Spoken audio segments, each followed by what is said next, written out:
68 வயசுக்காரங்களாக இருந்தால் கூட பிரைஸ் இல்லாமல் ஒரு ப்ளவுஸை வந்து யூஸ் பண்ணுறாங்க அப்படின்னா இப்போ இந்த 3 டாட்டுக்கு உண்டான டிஸ்டன்ஸ் வந்து நம்ம பார்த்துடலாம்.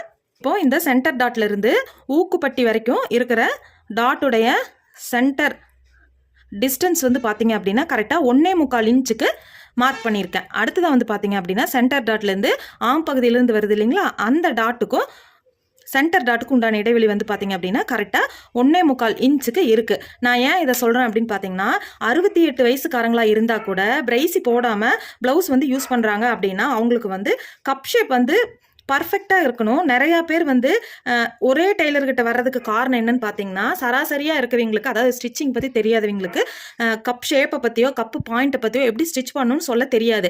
ஆனால் நம்ம வந்து ஒருத்தருக்கு ஸ்டிச் பண்ணி தர்றோம் அப்படின்னா அவங்களுக்கு வந்து ஃபஸ்ட்டாக நம்ம கவனிக்க வேண்டியது என்னன்னு பார்த்தீங்கன்னா இந்த சென்டர் கப்பு பாயிண்ட் இருக்கு இல்லைங்களா, அது வந்து பர்ஃபெக்டாக ஸ்டிச் பண்ணி கொடுக்கறது நம்மளுடைய கடமை.